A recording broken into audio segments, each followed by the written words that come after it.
This is the Seahawkers podcast. I'm Brandon Schultz, joined today by my buddy Clinton Bonner. And as we get into the show today, a reminder to go ahead, give us a like out on YouTube, subscribe, and hit the notification bell, and subscribe to wherever you listen to your podcasts. Because today, Clinton, I know you're fired up about this, man. Yeah, man. We are joined today by a Seahawks defensive lineman, number 95, Myles Adams. Myles came into the NFL as an undrafted free agent out of Rice University, where he was an honorable mention for the All-Conference USA team, also a finalist for the William Campbell Trophy, which goes to the player with the best combination of academics, community service, and on-field performance. And his path to the Seahawks is a story that we very much wanted to share with the 12s, and especially the members of the flock who love this team so much. Welcome to the Seahawkers podcast, Myles. Appreciate you having me. Thank you, guys. Awesome, dude. Awesome. Hey, and before we get going with the questions, I do think it's nice to tell folks like just how gracious you were. Like, you know, I sent something out on Twitter, you give it a heart, you retweet it. And it was about you, of course, but that's okay, right? I'm showing the love. And then I'm like, you know what? Let me just approach the man and see if he'll come on. And you've been nothing but super great and just super cool. Super like, hey, you know, let's just talk, make it work. And quick funny story. We're trying to make this happen on Thursday. You're like, well, Thursday's kind of busy for me. Like it'd be better. Like I could do it though. Like you're so nice. You're like, I could do it. I'm like, in my head, I'm like, Myles, I'm like, you're a Seattle Seahawk, man. Like we can make it a different day is good. Make it Friday. So again, super gracious of you. Thank you so much. And as we get going, man, so just, you know, we're fans. We are fans, right? That's the whole podcast is literally like 412s, like by 12s, 412s. So for you, from us to you, how fired up are you that, you know, in your young career, this is the first time coming out of the preseason that you are on the team from Jump Street, right out of camp, right out of, you know, the preseason, and you're on the 53. How you feeling about it? Man, I'm fired up. It's a first. So, you know, technically year 3, it's my third training camp, but yep. My first one making the initial roster. So I'm fired up, especially for Seattle. And Myles, you know, we want the flock to kind of get to know you and really feel your story and kind of be a part of this journey emotionally. Because, I mean, you've been on this. I mean, this is just a part of it. And, you know, like you said, you're going into year 3. But let's go back.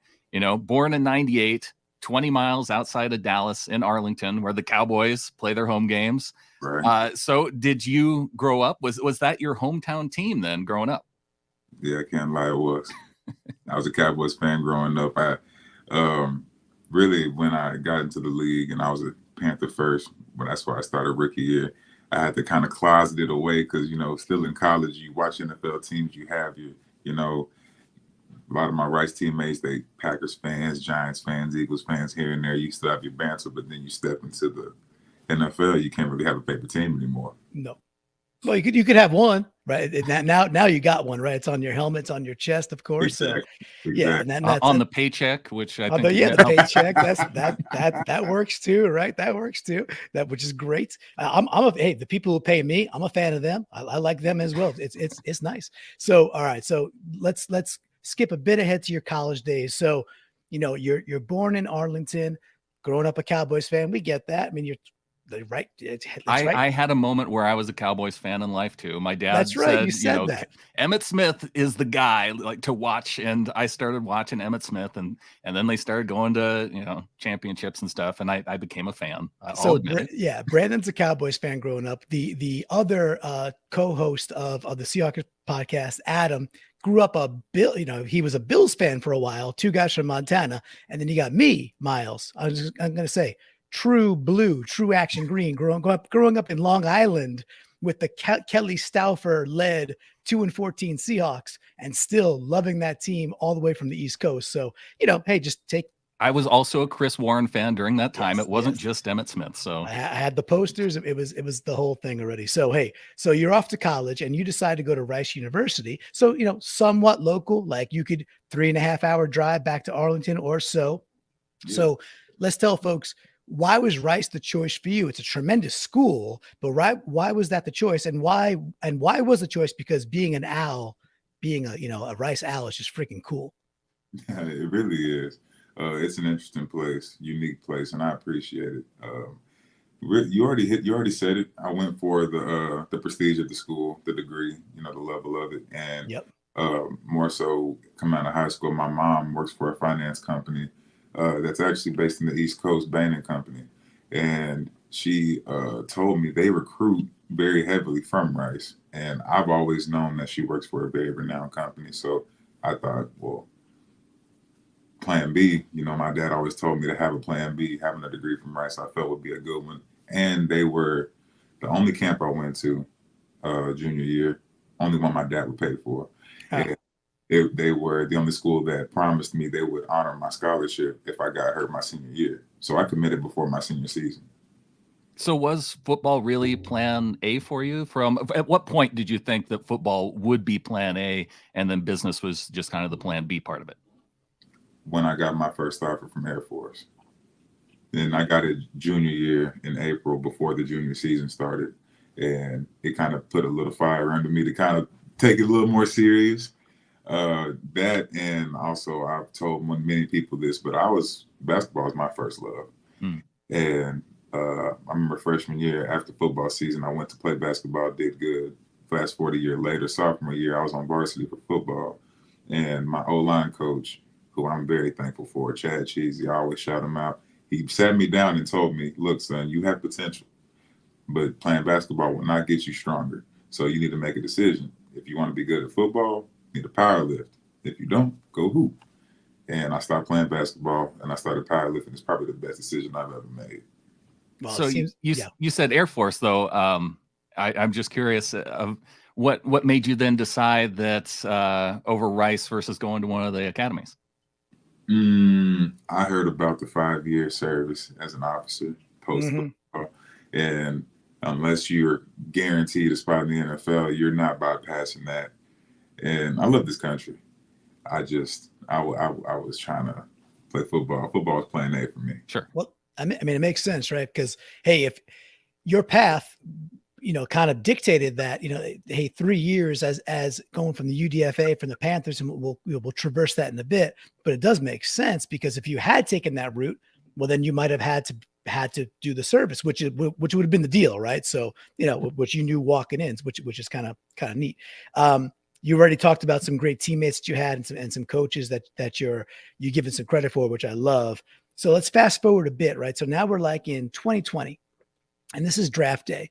And 2020 has got to go down as one of the weirdest years in human history, especially, modern human history that we've been through, right? So COVID happens. Everything's just starting in the US and the NFL draft is going on. So were you expecting to be drafted in those 7 rounds? Where was your brain at that point? Expecting, I was more so hopeful because I didn't get a combine invite, so I didn't get the center stage to get in front of all the scouts. Plus, my pro day got canceled. So I'm a realist, and I know, reality speaking, coming from Rice, Group 5 school, we do play some good competition. I did have good film, thankfully, but most Group 5 schools aren't going to get the recognition that Power 5 schools are going to get, especially like combine invites, pro day and stuff. So actually talking to the Baltimore Ravens, keep it short and sweet, but they had a draft grade on me, and that was probably the only team that was looking to draft me. It was a later round projection, but Carolina called right like 3 minutes after the draft, and I signed with them. Yeah, that's cool. That whole undrafted free agent process is kind of intriguing to me too, because I mean, with the draft, you're kind of at the mercy, right, of who decides to take you. And you may have grown up being the biggest maybe Washington Commanders fan, being from the Arlington area. And man, I don't know. It just seems weird to me that all of a sudden you can get taken and yeah, you're a fan because they would then sign your checks. But it would just, I don't know. It would seem weird to have, like, especially, if you have a family member that I don't know. I worry about that. But as part of the process, you made that choice. Was it just because they were the first to call and you jump on that, or do you end up having that call come through and then other teams calling and saying, well, I'm sorry, I already took this particular offer? Is there like a waiting period to where you get to say yes, or I'll think about it while maybe take some other calls? Is it a pressure sale? So they're like, you got to buy right now. Like, hey, Panthers are calling. You got to hit it. I feel like it's each team has it's like every play is its own entity type deal. Like every team has its own structure and every situation is its own. So Carolina they called first, and really it was just a blessed situation. They had the best deal on the table. They had the best opportunity for me to make the squad in their room.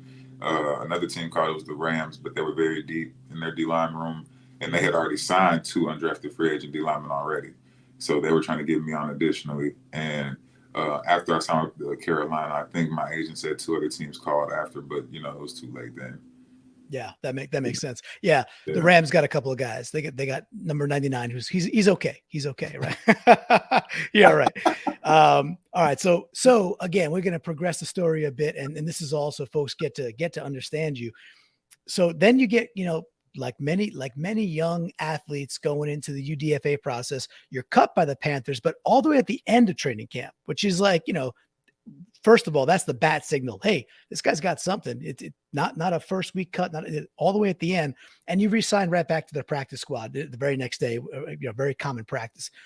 And then a couple of weeks later, though, you're released, right? So I think it was about 2 weeks later, then you're released. So you go through all these, I can only imagine, like emotional roller coasters of where you're at. They love me, they love me not, they love me, they love me not. And so so where are you at mentally and in your heart when you say yes to the Panthers, you then sign to the practice squad, and then a few weeks later, it's like, hey, we like you, but we're gonna give you the pink slip at this point. How does that hit you? Well, to put myself back in those shoes, then as a rookie, it hits hard. It hits hard because you try to do everything perfectly, everything right, and you don't know how the NFL works yet, and you don't really realize how much of a business it is, because it is one, and you don't, and you really don't understand because you've only been with one team. Or at least that was my situation. I didn't get cut, after the first game, after the second game. We didn't have preseason games. Right. So we, in my situation, I didn't get a chance to see how other teams operated because every team is its own organization. And at that moment, it hit hard. I didn't understand it. I felt like I was doing everything right. I was told I was doing everything right, but it's the nature of the business, numbers here, numbers there. We need positions for on paper, you're undrafted. They had already drafted 3 D linemen ahead of me, same year. And it was one of those situations. And they actually wanted to bring me back before I signed to Seattle. So, ooh, spicy. I wonder too, because without having those preseason games, I mean, in a year like this, guys who have preseason, that tape is out there on film for other teams to watch when the preseason games, you see it spread out, so many people get so many snaps in the preseason. Not having that, was that a concern then that, man, I didn't make it in this particular time? Am I going to have that opportunity to really show other teams because without having that preseason? Yeah, that you said it. I can't say it better myself. That's exactly how you feel. I didn't have a pro day. We didn't have an off season. We reported right before training camp. We didn't have preseason games, just scrimmages, team scrimmages. We didn't have joint practices. They weren't doing those. It was just make the squad or don't make the squad. So I'm very thankful for, the scouts in the Seattle department. And I'm very thankful for Seattle because they took a chance on me after my workout. Yeah, because it wasn't even based on the preseason, but it was that December then that you got the call from Seattle. Yeah, well, I got the call from Seattle in September. I actually flew from Charlotte. I flew from Charlotte to Seattle to do a workout before I even left Charlotte. And during the whole COVID thing, we had a lot of quarantine rules. And so you really fly there, you sit in a hotel for 5 days, praying you do enough and don't get out of shape for your workout. Thank God, and thank God I'm a God-fearing man. I'm appreciative that I did enough in that workout. They said that we want to, keep in touch with you and your agent.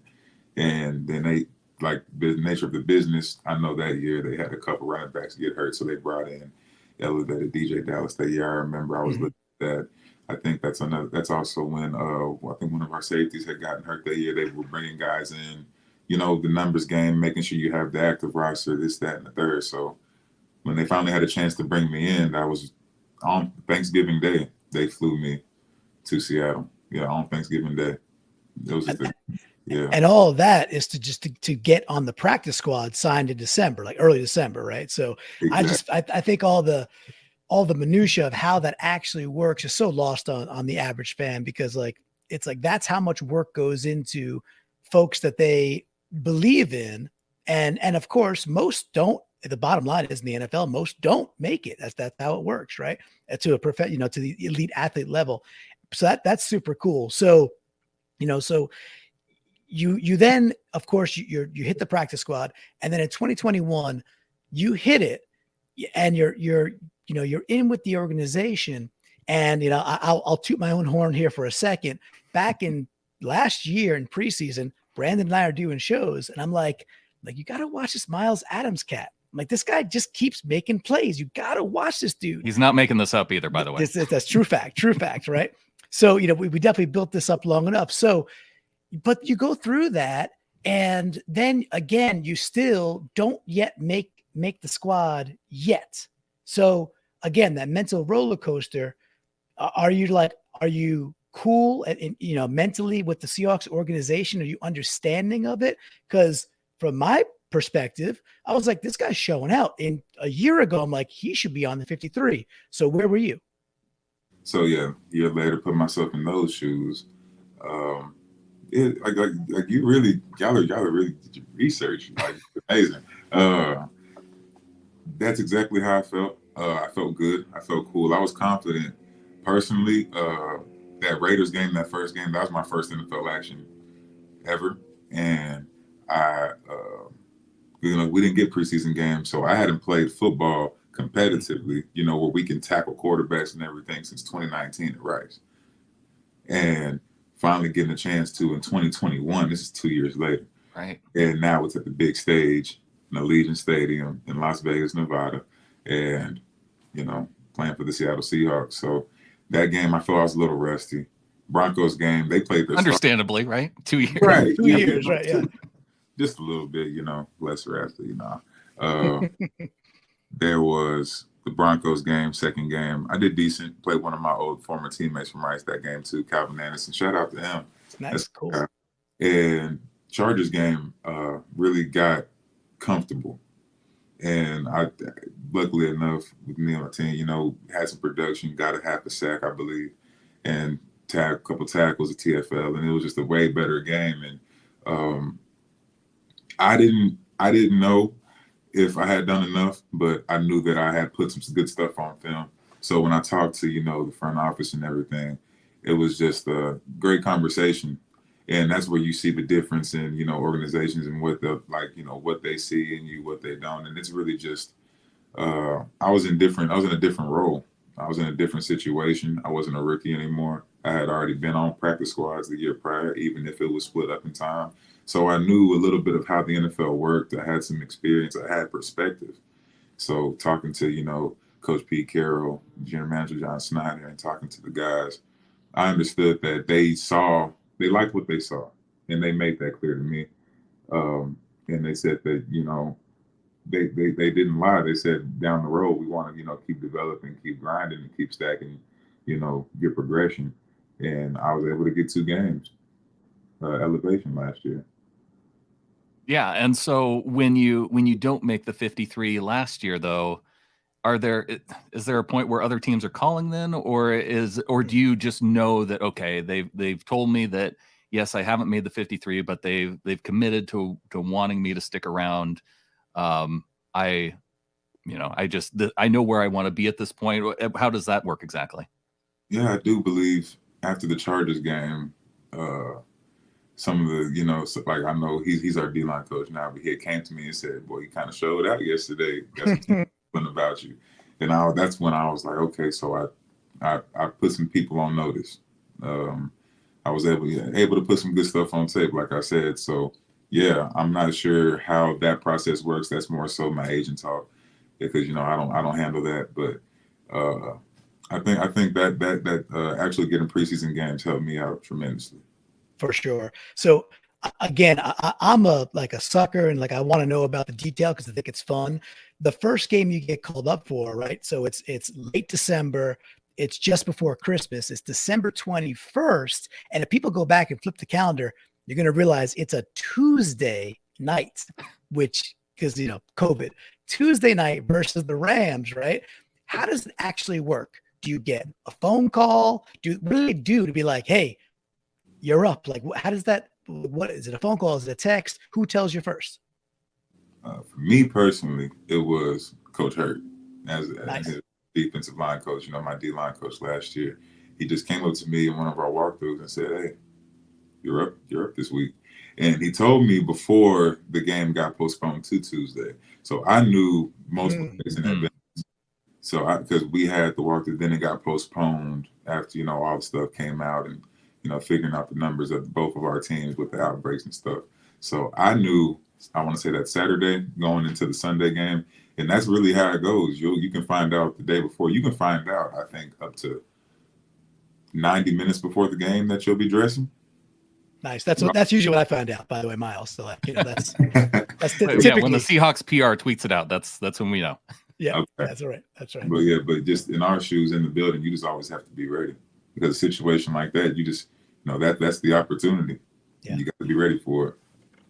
I remember being so mad before that game too, because one, I forget how many Rams players had contracted COVID or were forced out with COVID. And then, here they are, they're in position. It felt like the NFL was catering to the Rams to shift that game just a little bit so all their stars could be back just in time. All right. Brandon's going negative town. We love it. Brandon, bring it back. Okay. Bring it back to the man. I can't get that out of my head. How upset I was because of it. Yeah, we understand. I'm sure Myles does as well, right? So again, Myles, we're fans, right? That's A1. We're always gonna be fans, and no, we do not like the Rams, and we really like the 49ers a lot less too. As you should. Correct. All right, so you finish the 2021 season. You go on to be a standout the entire preseason in 2022. You get the spot on the 53-man roster. Shoot, on the final game, Myles, you were the one non-quarterback, non-coach who got to be on the podium answering questions to the reporters. That was super cool. Yep. So let's talk 2022 Seahawks. Tell us about your defensive coordinator, Clint Hurtt. You've talked about him, kind of how he's talked you through some of this process. He loves the trenches. What is Coach Clint Hurtt like? Coach Clint Hurtt is, I feel like what you see is what you get. You guys are fans. I'm sure you've seen clips of him on the sideline, but he's a great coach. Coach Hurtt is a great coach. I think he's a good man, and he's always, I guess, had me under his wing in his corner, taking me along and really showing me the ropes of the NFL and how to be a professional. Showing me I wouldn't say too much directly and hands-on, but kind of point me in directions of certain players to, go talk to, like guys like, Carlos Dunlap last year and his veteran presence, Al Woods, very thankful for him, Puna Ford, LJ, all the guys in the room that we had last year. And then stepping into a new role this year, he's a first-year defensive coordinator. He's doing a great job. Defense is fun. I love playing for Coach Hurtt. And you don't got to say it, but I will. That my prediction is that he is the next Seahawks head coach in hopefully maybe a few years down the line after one more Lombardi. So, but that's just a little early prediction. So, hey, the Seahawks, they trade the star. We trade the star QB. National media. I mean, hey, you're no dum-dum, man. National media is down, right? Just across the board on the Seahawks. Whatever. What can you say to folks that what's the average national media fan missing or Seahawks fan missing from a defensive perspective? Like, what are you seeing day in, day out about this defense that you would want to share with the 12s and share with anybody listening to say, all right, we get you. We understand why you have a perspective like that, and try seeing it our way. What do you think about this defense this year? Yeah, I definitely need a little example of what is the general, perspective from 12s. about our defense, because I can speak on how I feel, but I try not to read too much into, various, media outlets. I try to stay focused in the building because Smart man. truthfully, you know, we're in being in the building, what goes on day in and day out. So you can't really fall into the hype of certain situations. You just got to put the work in. So what is the general perspective? Well, I think just from the national perspective, right? It's the Seahawks trade away Russell Wilson. They have. I think, Miles, part of it too is that the defense was so dominant for such a big period of time. From 2011, 2012, 2013, the Legion of Boom type era. Yeah. Then you get to this point, and really Russell Wilson has kind of brought more of the focus to the offensive side of the ball. And I feel like the focus has shifted off the defense a bit. So and Bobby Wagner goes to the Rams in the offseason. So it almost feels like maybe more of a rebuilding process on the defensive side. Although, I mean, gosh, you still have Jamal, you still have Quandre, you still have, dudes up front. But still, there's young talent that I don't know that we've really got a chance to see as Seahawks fans. And, from a national perspective, I mean, I don't know if they could name more than two players on the defense. So I am kind of curious what, like Clinton said, what would we be missing apart, just not knowing a whole lot of the younger folks on the team. Who should we really be watching out for this season? Who's kind of been on your radar from the defensive perspective? I got to shout out my middle linebacker, Jordan Brooks. Nice. Have to. Good friend, good teammate. And the message that I'm going to send out to 12s, to the, whoever listens, left listening in, the world, the country, is that we're working. We're working very hard, and I think the work is being put in. Good work. And I think we're going to produce great results. We showed a lot of flashes of great, I say dominant performances in certain drives. I think we put a lot together. The young guys got a lot of snaps in the Cowboys game in Arlington, and I think we're able to showcase,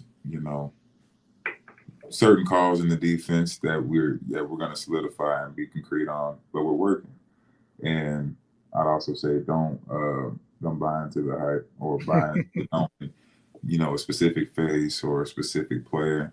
Just watch the defense, learn and try to understand the defense and see what we're doing, because I think they'd love this. They'd understand, all the components, because it's a big puzzle.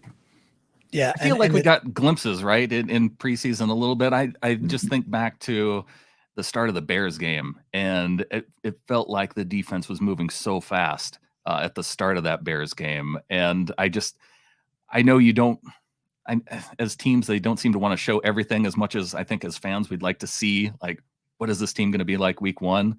I kind of want to know, like, out of the preseason, what we saw, like, what was there a point to where this is what we're going to really be able to expect from what we saw during these particular moments? Yeah. I'm not going to be the guy, but smart. Once again, smart. Yes, I'm not going to be the guy, but I will say we have a lot of guys in position across the board that can play really good ball. I think that we have put a lot of good things on tape, especially in camp and in our practices. And I'm excited to see everybody that's, everybody on the roster that's going to play on this Monday night game. I'm excited to see how we can fare well, to Russell coming back in town with his new team. Mm-hmm. You're right. So we can't blame Brandon for trying, right? You got to try. You got to, shooters got to shoot, right? All right. So let's talk about, your game and what you cherish. So I got one for you. Listen, we see what you do right up front, and again, I've coined it as like difference maker, and I've actually taken the metaphor, the analogy of, like, I'm a baseball guy too, and like specialists who come in and offer something different, who could actually you create things right in the middle, and you cause centers and guards some trouble. it's clear as day that you've got something special cooking there. So do you cherish when you get a sack on a quarterback or a tackle for a loss on a running back or a wide receiver? Which one means more to you and why? A sack means more. It's harder to get. Why? I can tell you the variety of ways it's harder. You don't get true pass ups and true drop back pass opportunities often.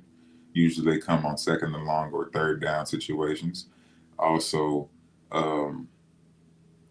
like route concepts in the NFL, the game is very fast. So the ball comes out sometimes in under 2 seconds. And unless you are just winning completely clean, you're not getting there in 2 seconds.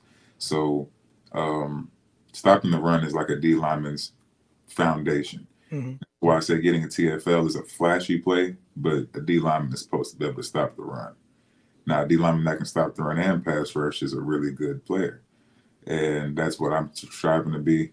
I'm tough to be candid with you guys. I missed the sack on Kenny Pickett. If you were watching that Steelers game, I wish I could. Oh, we were watching. Exactly. I mean, they're very hard to come by. So getting a sack is just, I compare it to a receiver getting a touchdown versus a first down. There you go. Also helps to pay the bills, right? You get them sack numbers. I know it's not about that for you specifically, but the glory stats are what they are, right? Tackles for a loss should probably be elevated more, just nationally, but sacks are sacks, right? So that's it. Exactly. Love it. Love it. And that might be why I view sacks higher too.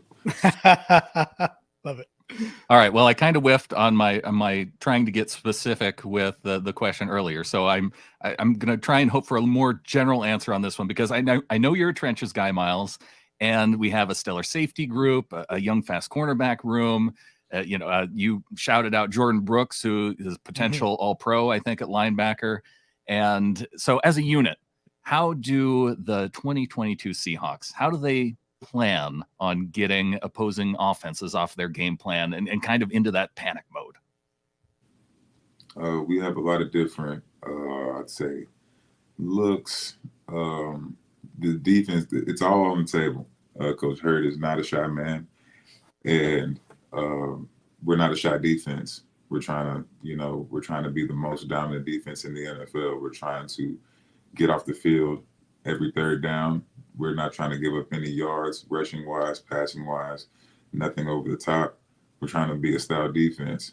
So just specifically, like you said, in the safety room, the corner room, linebacker room, and then D-line, I feel like the engine starts up front. Once the D-line starts humming, it makes the job easier for everybody else. So that's what you can expect. Very awesome. High standards this year. It's I think we're all excited for some fun and seeing that fire out there. So we're going to flip it over to the other side of the ball. We love defense. Brandon loves defense. I love defense. Myles, I have an inkling that you love defense too, but you also played offense back at your high school days. Cause yes, we did do our research. And so flipping it over to the other side of the ball, the Seahawks go out there and they draft, we draft Cross, we draft Abe Lucas. And as Seahawks fans, I got to tell you, we're enjoying the house of pancakes we're seeing being served up on film. Pancake, great feet, great set. The mentals, the whole thing working already. You're up against them every day of the week. What are you seeing from a young offensive line that is curious to you, that's giving you joy, that's making you better? What's it like for you? Well, first, I want to shout out to my man Charles for taking 67 off me, giving me a you got the 95 now, legit, right? Definitely want to shout my man out, man. But on the question, both guys, very good players, great players. I think the upside is high for both of them. They have different skill sets, different things that they specialize in that they're really great at. But both the things that they're really great at, they're really great at. And you guys saw it on film. You see it in, the snaps and the statistics and stuff like that. I'm excited to see them play, in primetime football under the big lights. I'm definitely excited to see their game elevate this year. I'm just excited. Yeah, I'm excited to see what's in store for our offense with them, the two new additions we have. Well, we really have more than two new additions, but you speaking about the offensive line, I'm really excited to see what Abe and Charles do. Sweet. All right. Well, on to the important stuff. Do you have a nickname within the building at the VMAC? Do you have something that players and coaches are calling you? Or is it just Myles? No, I have a couple. The main one would probably be Measy. Maisie. Okay. Yeah, Measy. M-E-E-Y. Measy. Gotcha. Yeah. Gotcha. Yeah, that comes from my D-line coach, man. We're both from Texas, so we kind of have that thing, call me Black and Measy. That's pretty good. All right. So Measy for sure. So we crafted a few. We're gonna throw these at you, like fast pitch style. If you don't like them, you smack them right back in our face. We can handle it. We're okay. We're all right. But we're not. Measy sounds pretty good. So first one for the wrestling fans out there, Pile Driver Adams. Pile Driver, like Miles Piles. Pile Driver. I didn't think that one was good either. That's why it's the first one, Myles. It's the first one. All right. I wouldn't say fun fact, but I didn't grow up watching wrestling. I'm sorry. I know everyone will judge me, but I didn't grow up watching wrestling, so I do not know what a pile driver even is. All right, so that one's a fail. Brandon, you got the next one. All right. Sack Adams. Maybe play on Sam Adams, the famous Seahawks defensive lineman. Sure. There's Patch Adams from Robin Williams. If you ever saw that movie growing up. Again, we're early Sack on the Adams. list. Sack Adams. What do you think? Put a pin in Sack Adams. All right. We got one. We got one so far. All right. So if you're a fan of Loki and the Marvel Universe, now Kang the Conqueror is coming into the play. If you want to go old school, Alexander the Great. What do you think about Myles the Disruptor? Myles the Disruptor. How's that feel? Doesn't roll off the tongue, but I like the message. Okay. Fair enough. All right, Brandon. What's the fourth? All right. See, I think the problem is, and where you really failed on this one, Clint, is we didn't expect him to have a good nickname like Measy. He's got the nickname already. It's crushed. Yeah, it's okay. Okay. Give the fourth. Give the fourth. Last one. Short and sweet. Havoc. Havoc Adams. What do you think? Havoc. Yeah, man. It's what you cause. Hey, I like it. I think we have a winner, Brandon. What do you say? Okay. It may not be the one he already has, but we can go with that one. Well, Measy inside the VMAC, Havoc outside of that one little geographic location. Havoc Adams. It's a thing. I want you to know, Myles, I had no input on selecting these nicknames, by the way, so I am hands off on this one. And I want you to know, Myles, that I prepared the Google Doc 2 days ago and shared it, so he had ample time to have input. Okay. So there we are. Yeah, I have many nicknames, but inside the VMAC, yeah, Measy is what's inside. Measy. All right. So maybe we'll just go with Measy, and then maybe I might be tagging on Twitter, start saying Measy / Havoc. We'll see what sticks. We'll see.